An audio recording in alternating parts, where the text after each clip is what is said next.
Good morning. Welcome to the Meltdown. Now, folks, I got to tell you that things in Houston, Texas change pretty quick. The reason I'm mentioning that specifically is that when we get snow or ice down here, people don't know how to drive, and we have highway ramps 300-400 feet in the air. So watching people drive on those ramps when the weather's really bad, it's interesting. That's all I can tell you. Now, we've got another one headed this direction tomorrow. So we're probably not going to podcast again. Wednesday it will come in the afternoon. And it just more than anything want to make sure that I keep you, quote, in the loop as to what's going on. Now, that having been said, I want to talk about precious metals and coins today. I'll make some inferences to global economics, but more than anything, this is a forum to be able to discuss the precious metal cycles.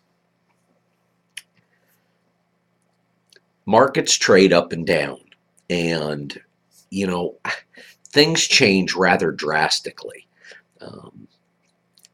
Sony was downgraded to a junk stock. For years, generations, people thrived on the name Sony. Well, I look at what's being created out of China, Korea, the rest of the Asian community, if you will, and electronics are everywhere. So the downgrade of Sony doesn't come as a big shock. Markets change, and they change drastically. I watch two major sites and in precious metals, and one of them readily admits that they're on a 10-minute delay. Folks, 10 minutes is forever in our community, and that is not a positive thing. Now, watching currency markets, watching overseas markets, I can tell you the Nikkei was down 2%. I can tell you that the Dow has started up this morning. The NASDAQ is down. Currencies are mixed. The world is in chaos. And I want to make this one really simple to understand. Dollars, currency. The United States Federal Reserve, quote, the Federal Reserve, they're not part of the U.S., and quote, the government. Now, currency as we know it, paper, the stuff that you fold and put in your checkbook, your pocketbook, your wallet, your front pocket, however you deal with that stuff, we have become immersed in the fact that our money has no value. A couple of years ago, the Chinese had invested in the United States to the tune of $3 trillion. That was the number that was being tossed around. Today, the number is half of that, just under $1.5 trillion. Our debt is just blowing up out of sight. And for someone like myself, who considers himself somewhat astute in what's going on in the market,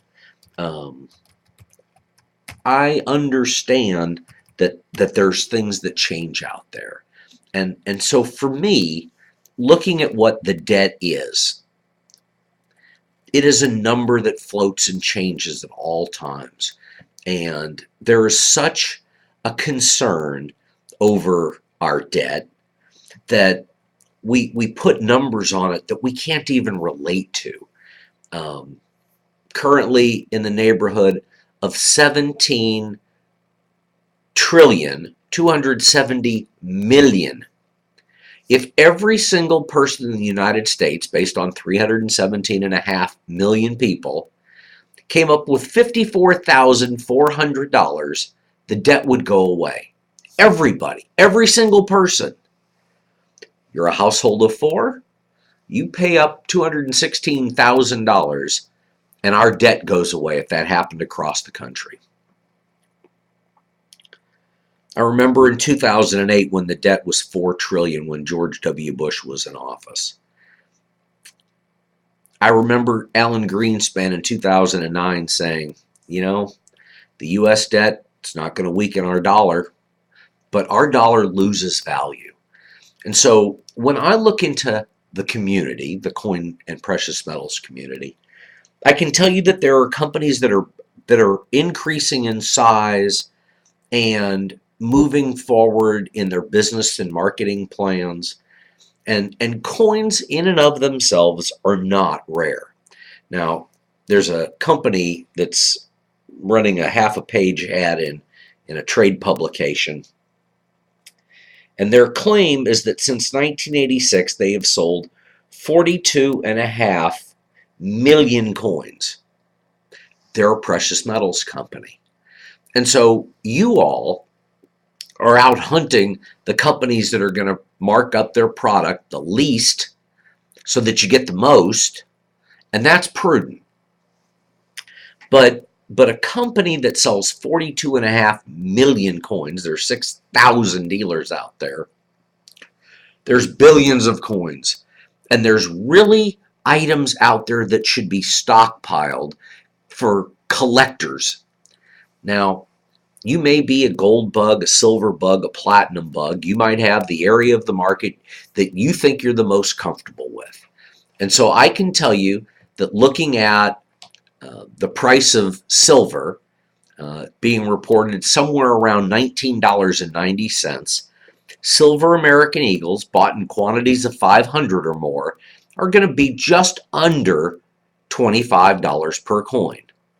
Now, that's if you buy 500 of them and somebody's got an original mint case, they throw it in a box and they can ship it to me. You're paying a premium of about 25% over the melt value. In the case of gold, you're going to pay a premium that is approximately 7%. Maybe you get it for 6. I'm not trying to quibble with you over a 0.5%. I don't want to take your business from somebody over $3 or $5 or $7 an ounce. It's not worth it. If you're happy with the people you're doing business with, then do business with them. Remember that any collectible has a value that's predicated on several different factors, ranging from eye appeal, quality and condition, and rarity. All of those factors come together when you look at rare coins or precious metals. The government of Texas note, graded Mint State 64, is at the time, a year or so ago, to be the finest known note, now approaching 2 years, but it's the finest known note from the government of Texas. And to arbitrarily compare that note to any other note from the government of Texas is wrong. People look at things that are worth $500 or $600 in the worst shape you can imagine. Dark, ugly, torn, ripped, cancels that are missing, and compare it to the finest known item of any kind is ridiculous. If you own a rare car and it's been restored, but the numbers don't match, the car's not worth a fraction of what you think. That's what makes an original car from the 60s. I call it a muscle car. Pick any of them. If it's the perfect car and it went right into storage and you go get one and you restore it, it is not an apples and apples comparison. You can't look at the government of Texas and compare it to something from the Republic of Texas. They're two separate entities and the value of the material is different. Now, I've picked on the 1881 San Francisco Morgan silver dollar. I've mentioned it several different times over the past, month. And PCGS and NGC are out there grading coins every day. And you can pick an online auction and you can see coins that are absolutely gorgeous. Mint State 62 Morgan silver dollar dated 1881 San Francisco is a $50 coin. In Mint State 68, you're going to pay closer to 50, I don't want to exaggerate, 15 divided by 4, call it $3,500 a coin. In Mint State 67, a coin that's graded deep mirror proof-like. So the grade may be a point lower, but the assignment of the deep mirror proof-like makes it worth more than double the Mint State 68. And you're going to scratch your head and you're going to say, what the heck is that man talking about? I can tell you that there are reputable dealers all over the United States selling NGC and PCGS coins. And you can look on an online auction. It doesn't bother me. You could look at a company that's in California selling 4 coins for less than $4,000 a piece.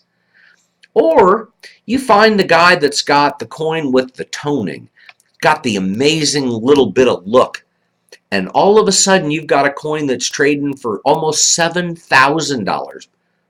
Okay, so you take a $3,500 coin and you turn it into a $7,000 coin.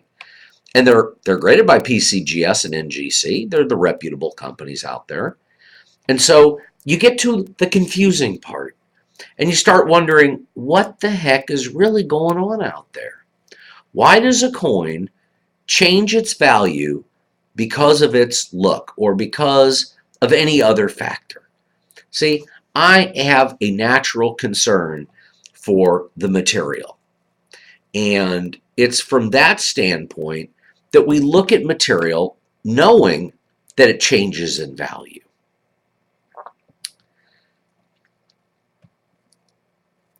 Coin grading is very subjective. Coin buying is an attempt to be objective with a product that you might not be able to do it with. I love miscellaneous coins, I really do. And I love trying to explain why certain coins carry the premium that other coins don't. It is the confusion of multiple grading companies or the different look of coins. And that confuses you. I understand. If you arbitrarily go into the market and just start buying and selling and trading, it's going to get worse. You're going to get more confused by it. Now, I can tell you that a Mint State 65 1881 San Francisco Morgan dollar is one that you can buy, we'll call it for $150. But I can tell you that the same coin can trade for $2,500. And ultimately, that's the fact. That's what I want to be able to hone in on, is that when you look at coins and you want to understand the market, understand that a $150 coin that someone's asking $2,500 for is one that you need to be able to talk to somebody who understands the community well enough to represent it honestly. There are coins that you can buy for $150. They're graded Mint State 65. You don't have to be confused about it. But then there's other coins that are going to sell for $5,000 or $2,500. And folks, it does not mean for a moment that it's not worth it. I talked about this, and I'm going to reiterate it again. I know people get tired of it, but I don't. The 1881 San Francisco Morgan in Mint State 65 at $150 is probably not going to be as attractive a coin as the one that someone's asking $6,000 or $7,000 for. And from my perspective, it doesn't mean that the coin that's being priced at $7,000 is a bad deal. Now, I go out of my way to be able to help people understand what we're doing, because understanding the market is really important. Now, if you want to know what I'm doing, I'm sending something off to a buddy of mine because he's got a client who's got a question.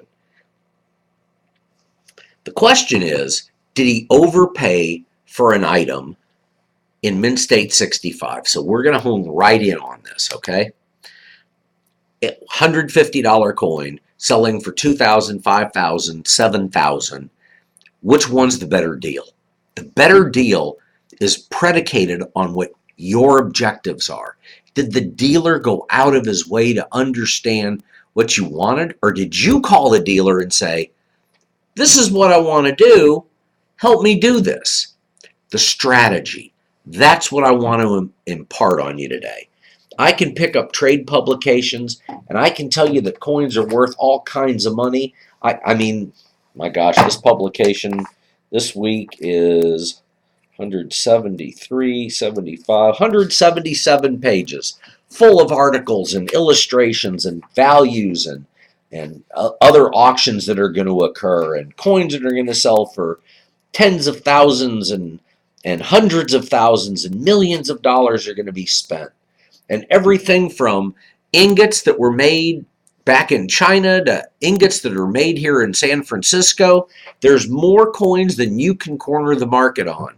If you spent $1 billion, if you called and said, Brett, I want to spend $1 billion, I could cover the order. I could put you into the material, have you at a place that you're comfortable in price. Yes, I'm going to make some money. There's no doubt about it. But I'll make the representation for you. Now, I've got a good friend who I talk to pretty much often. We talk almost daily. And I like being able to share information with this person. Doing the due diligence, establishing the value prior to the end sale, the private treaty transaction. Maybe it's an auction that you seek. There's a lot of options out there. But folks, people have money. I look at the stock market and I get a lot of information during the course of a day. Do you buy this stock? Do you buy that stock? What's going on in the market here? Who's shorting it over there? What's going to happen? Am I making a good investment? I'm 35 years old. I'm 40 years old. I'm 55 years old. I'm 80 years old. What are you trying to accomplish? Because if you don't take the time to truly share the goal, what you want to accomplish, then you've missed the mark. And it's that mark that matters. Our economy is very different than what it was 50 years ago, 70 years ago. Pick a time in history and choose to discuss it and see how things change. I worry about the future. I worry about it because other people are concerned. Concerned from the standpoint of who's going to short what, what's going to go up, what's going to go down, how do I make money, how do I protect myself, how do I work and keep this little bitty nest egg and increase my value? How do I not lose money to the government? Gold, silver, and rare coins are part of a diversified portfolio. Anyone who takes the context, my meaning, out of context and plagiarizes or cuts and pastes or manipulates the numbers, an accusation is just an accusation. It doesn't mean that it's true. Intent means everything. And so my intention is to be able to sit with you and say, you've got X amount of dollars and we're going to parlay it. And we're going to move things around to protect the long-term health of the portfolio. I truly do not know what that means long-term. From a long-term standpoint, I like rarity. And rarity is the most important.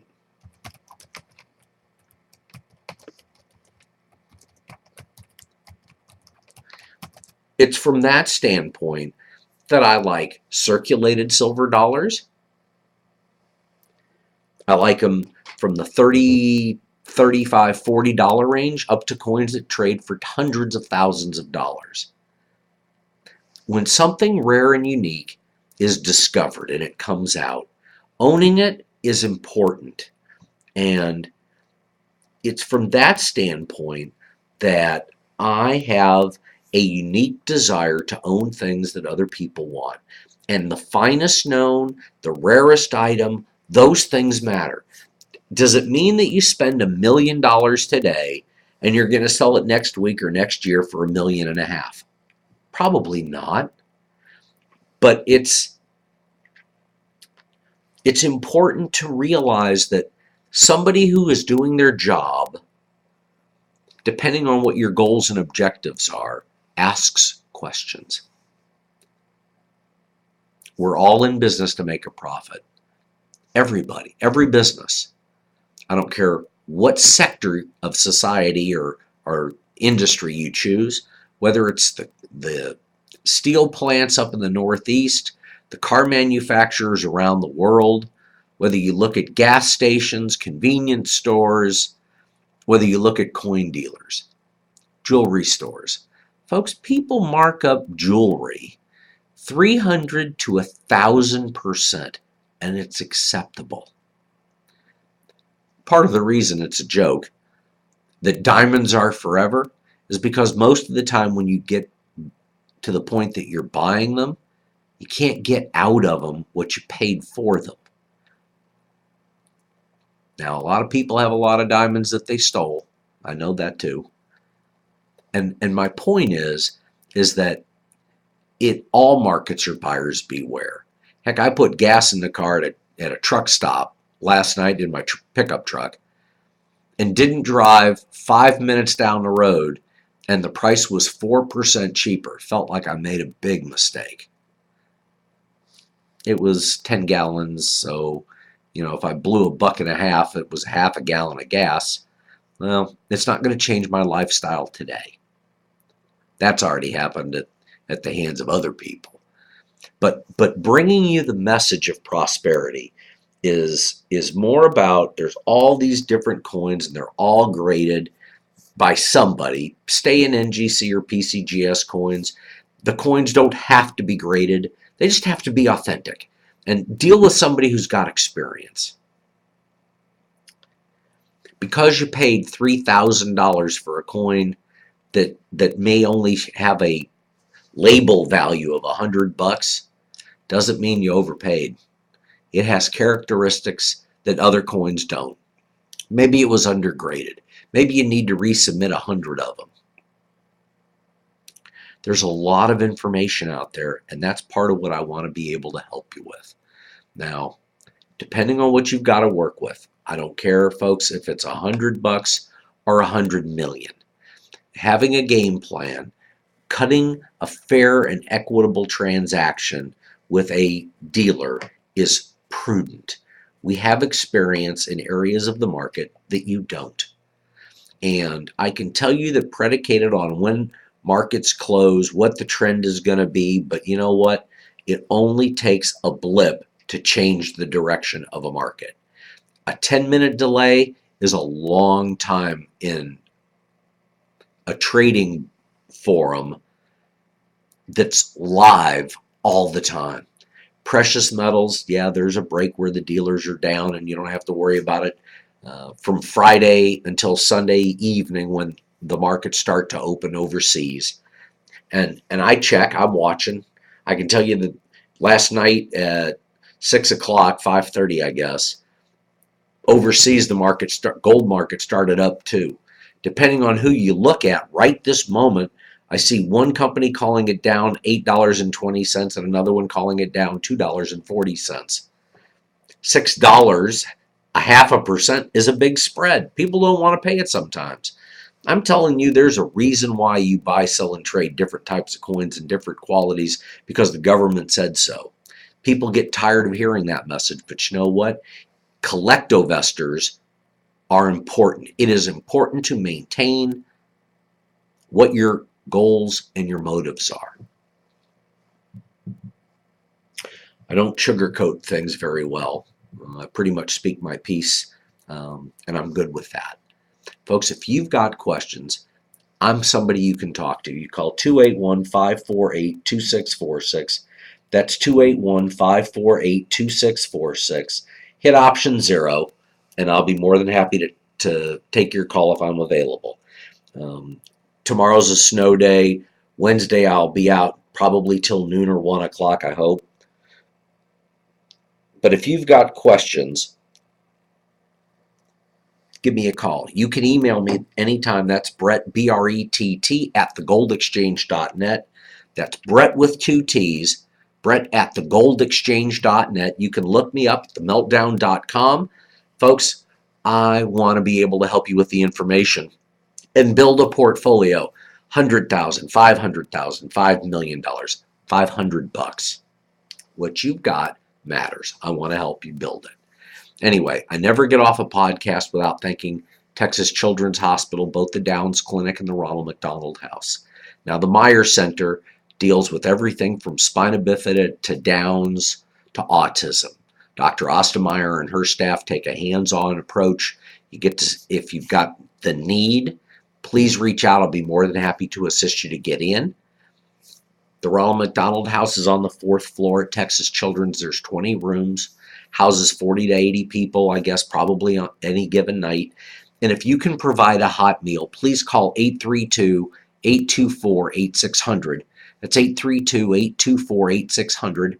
Nancy Allen and her staff would be more than happy to help you or accommodate you. Now, like I said, tomorrow's going to be a snow day.